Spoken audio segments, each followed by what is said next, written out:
These are the things that piss me off. I can't put these away because it's too loud and I just can't get to it right now. They clink, and you saw me do the dishes a couple days ago. I already have all these dishes. I can't find a fork. I have to find some kind of fucking fork. There's none in here. And I don't understand. How do you cut bacon? What is this? It's just, man, bacon before you cook it is so nasty. There's like white stringy shit. Try to cut it so it fit in the pan. It doesn't cut well. I was also wrong. Don't get Aldi's food or whatever it was. The Dollar General. It's all like, the apples tasted like hairspray. This bacon only had like a few strips in it. Like, it's got like 6 strips in the whole package. I'm almost done with it already. And it like cooks weird. Like, what's that one doing? What is it? It's just life skills that I don't have. I'm just constantly winging.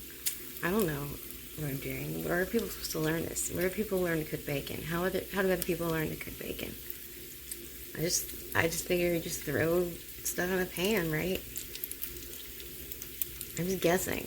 But it's just stressful. It's stressful when every aspect of your life is that way. So it tastes pretty good. No, it doesn't look gross after it's all cooked. But here's just a note to anyone who knows me, if they want. I don't know if anyone who knows me watches these, but if I'm just like internally frustrated, like a volcanic fire, just like offer me a snack. I wish I wasn't that way, but man, I'm so that way. It's embarrassing. It's embarrassing. And maybe it's just because I'm always hungry without knowing I'm hungry. And man, once I start eating and I start getting like good calories in my body, like I just feel so much better. It sounds so stupid. Like, hey Jamie, I hear everything you're saying. Why don't you put this in your mouth? What's up, my baby? You want some bacon? Okay. Want some bacon? Alright. Okay, so I just spent like 15 minutes laying with Annie to calm down so I don't feel like shit. And it really, those two tend to correlate. And I just brushed my teeth. I already have some on my teeth. That's so embarrassing. Don't look at that. Alright, I'm gonna start sewing again. And, God, it was so frustrating. I hate machines. I have no patience. I have so much patience for like children and animals. I have no patience for computers and machines. All right, I'm gonna go get this out of my teeth. Everything's gonna be fine. I'm just gonna sew. It's all gonna be fine. We're all gonna be fine.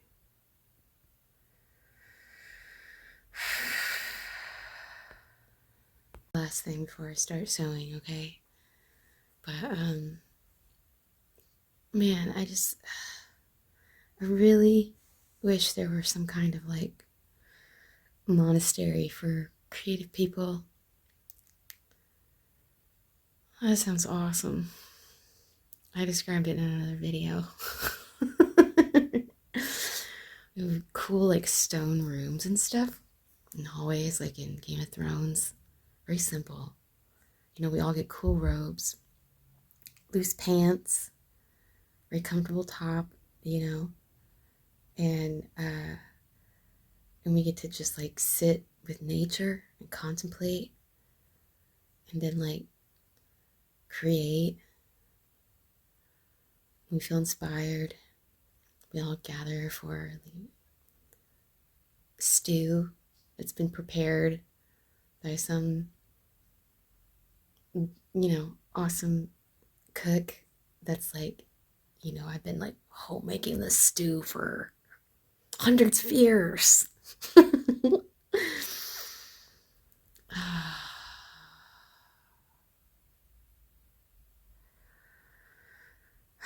Does this exist somewhere? If this exists somewhere, let me know so that I can give up everything and come to it. Guys, I think I might be failing at this sewing thing. I don't know. It's my messy room. I'm a baby girl. I love her. I love you, Annie. So, I'm not making great progress on the sewing, but how do I do this? So I'm gonna take Annabelle. There I am. This is so hard. How do people do this? I'm gonna take Annabelle to the park. But first I'm gonna comb my hair so the police don't pull me over, because evidently that's on their list, I guess. I don't know.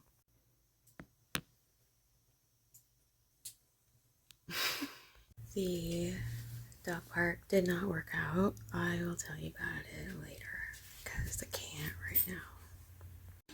It's not that bad. This is what I'm having right now. It's hilarious. Depression meal. I'm having cornbread with butter and coffee until I can get some food made. Hey, so I just have the best boss ever. My boss came over. I don't know if I should reveal who my boss is. It's not a famous person. It's just a person in my life that I know. But anyway. But everything's fine, and they fixed my machine. It wasn't me, it was the machine. Love it. I love it when that happens. But it's all good, and so here's what happened when I tried to take Annabelle to the dog park. So I was already like trying to calm down and having lots of anxiety about this sewing thing, and then just like I needed to eat, and I don't know, but I was like, you know what, I'm just gonna Joe Black this thing from now on, and I'm just gonna walk around with my jar of peanut butter if that's what I find that's, you know, this is what I like about humanity. So I was like, you know what, I'm just gonna go get I like to go out and get coffee and chocolate chip cookie. I like that combo, and Annie had been so good all day, and she still hadn't been out for a walk or anything. She still hasn't, and so this is what happened. So I went to this coffee shop right downtown, and it was so loud. They were running some kind of machine, I don't know what it was, and they didn't have any cookies, so I just left. And then we tried to go to the gas station. I was like, okay, well, I'll just get M&Ms and water, okay? I just get peanut M&Ms and water. And I pulled up, and someone is with a subwoofer that is so, like, the loudest subwoofer I've ever seen or felt or heard or whatever in my entire life. And so much so that I pulled into the gas station and just like hit the steering wheel of my car, like, what the fuck, you know, because it was like it took over my body, you know, and it was so uncomfortable, especially because I was already hyperstimulated. And so all I could do was just try to pull out of this corner gas station on this busy corner.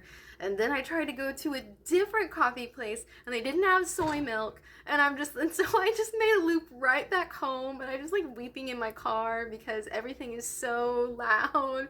And all I want to do, and I can't take my dog for a walk because it's too loud. You know, in the meantime, there's just like sirens and leaf blowers and mowers and people yelling and cars driving by every 2 seconds, you know, and it's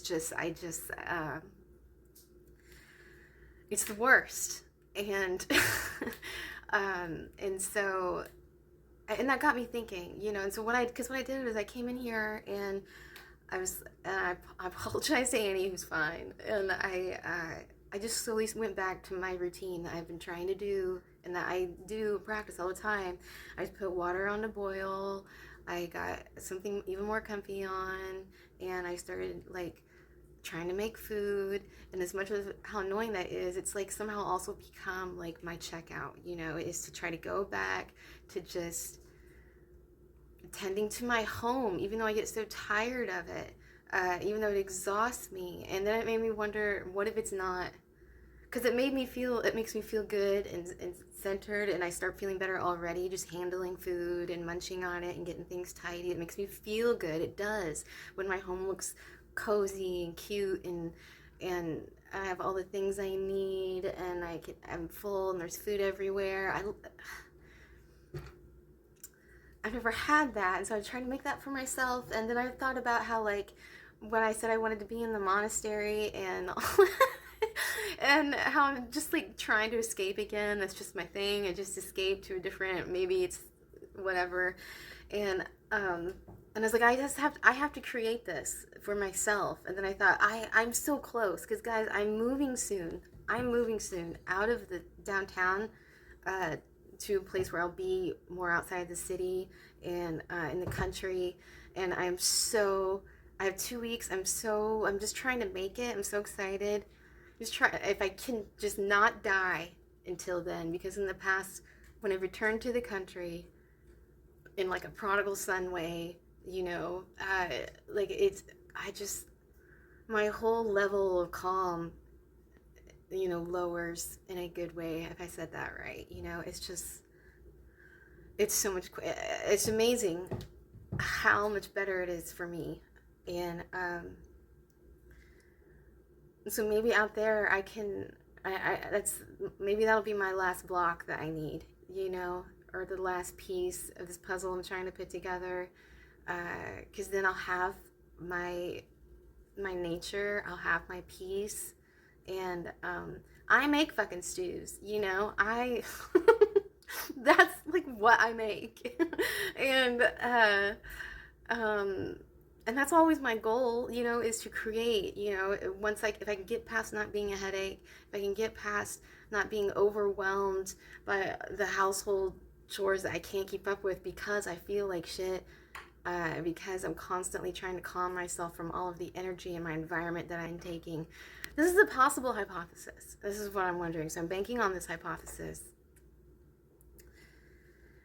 that I can get out. If I can get out of here, maybe I am doing all I can and doing all the things right, and maybe it's just my environment. Because when I was at university, it was quiet. You can make university life whatever you want to make it. You want to be in the party area life, you can do that. If you want to, like a little owl in the tower in Hogwarts, like Hermione, and just read, you can do that too. And that's what I did. And it was so peaceful, and I just loved it so much. And even on tour, most of the day, you're in the car driving peacefully. At least when we did, we all kind of had our own. Every small now that we would share music and all listen to it together, but we mostly kept it quiet in the car. We had headphones, and we just chilled. And then the scenery, and then we would go and just cathartically like spill our hearts out on stage. And that's why it was so exorcising, like an exorcism in a healthy way.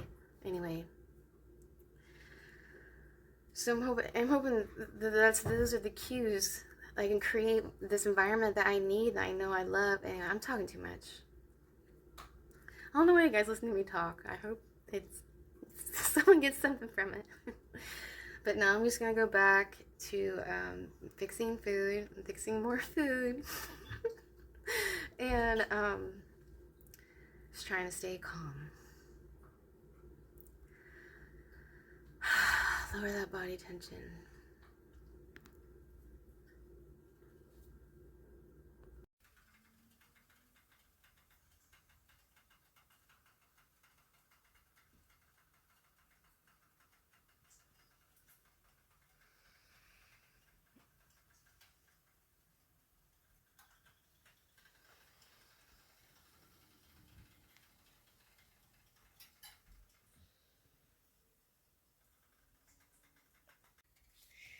I made eggplant stuff again.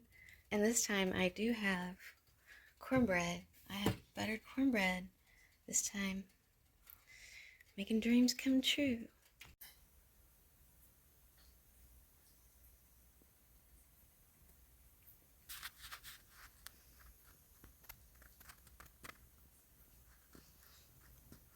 Annie got to go on her walk.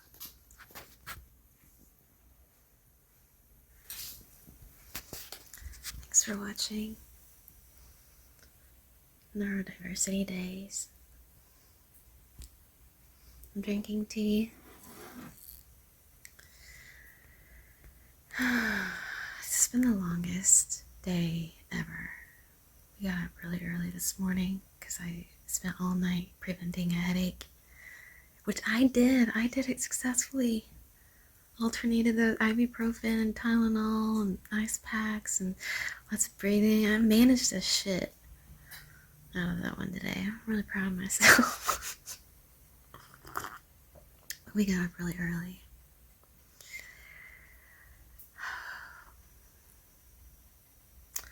If there's one thing that I took away that stuck with me from my time when I was living in Jordan